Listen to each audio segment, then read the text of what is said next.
La comparaison, elle peut aussi nous paralyser. Parce qu'il y en a toujours une plus belle, plus fine, plus smart, plus de quelque chose. Puis des fois, on se compare aussi à des hommes.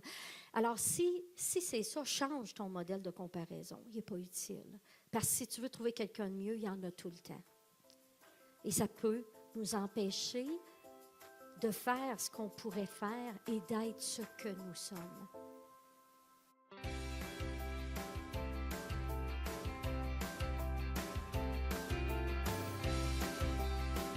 Ross Harris, qui a écrit des livres extraordinaires, dont The Confidence Gap, qu'est-ce qui fait qu'on manque de confiance? Puis en rafale un peu, souvent, c'est qu'on a des attentes irréalistes envers soi, envers l'autre, envers le résultat.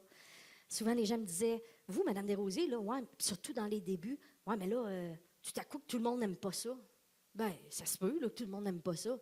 Tout à coup, qu'il y a des hommes qui se lèvent, là, ça pourrait-tu arriver? Ben, ça peut arriver. On a parfois des attentes irréalistes qu'on voudrait toucher tout le monde ou convaincre tout le monde ou que notre idée, elle passe parfaitement la première fois. Si on baissait parfois nos attentes et dire la technique du petit pas, ben moi, m'a permis au début de passer à un petit groupe de 35 qui ne voulait rien savoir d'une conférence gratuite. J'ai rencontré à peu près 60 000 personnes en conférence, en formation. Puis je suis intervenue dans 350 entreprises agricoles. Au Québec particulièrement, mais au Canada aussi, j'en fais. Et au début, il n'y avait rien de possible. Mais je ne les ai pas faites toute la première journée. Et ce n'est pas tout le monde qui est encore ouvert à ça. Et oui, c'est vrai. Il y en a qui vont mourir, puis ils ne seront jamais ouverts à ça. C'est la vie. Alors, de ne pas avoir des attentes trop élevées. Peur du jugement de soi. Et on est-tu bonnes, les femmes, pour s'auto-flageller puis dire « pas assez bonne, moi, là. Hein? » On se juge sévèrement sur la façon dont on fait ça. On aurait pu faire ça autrement. On aurait pu être meilleur. Les peurs, je les ai nommées. Le manque d'expérience. Parfois, c'est notre manque d'expérience.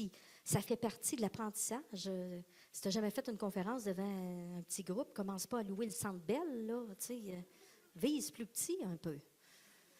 Parfois, on manque d'habileté. Alors, il faut tout simplement pratiquer, pratiquer, pratiquer. Et avec la pratique, on devient meilleur. Les comparaisons. Je me suis dit, c'est-tu pertinent pour des femmes, ça? Pas certaine, mais il faut que je le dise pareil, là. Ça fait partie. Hein? On est-tu bonne? La comparaison, là, puis là, je ne dis pas que c'est pas toujours nuisible. Parfois, ça peut nous aider, nous propulser, ça peut nous donner des modèles. Si ça te permet d'être mieux, puis de te sentir mieux, puis dans le fond, de donner des repères, c'est extraordinaire. Mais la comparaison, elle peut aussi nous paralyser. Parce qu'il y en a toujours une plus belle, plus fine, plus smart, plus de quelque chose. Puis des fois, on se compare aussi à des hommes. Alors, si c'est ça, change ton modèle de comparaison. Il n'est pas utile.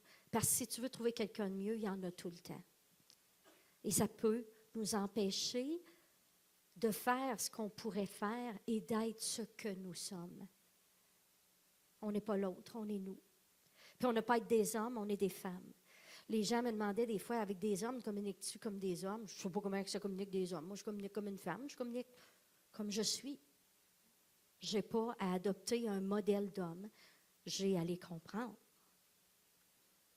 Et les prédictions, votre cerveau, c'est une machine à prédiction. Saviez-vous ça? À prédire tout ce qui pourrait aller mal. Hein? Moi, tout à coup. Et on a survécu parce que notre cerveau nous a fait faire beaucoup de prédictions.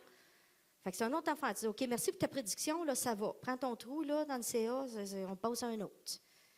Alors ça, ce sont des raisons qui nous privent, pas juste au niveau de la communication, mais certainement pour parfois communiquer ce qu'on a à communiquer, mais aussi pour faire d'autres projets, pour oser faire des choses.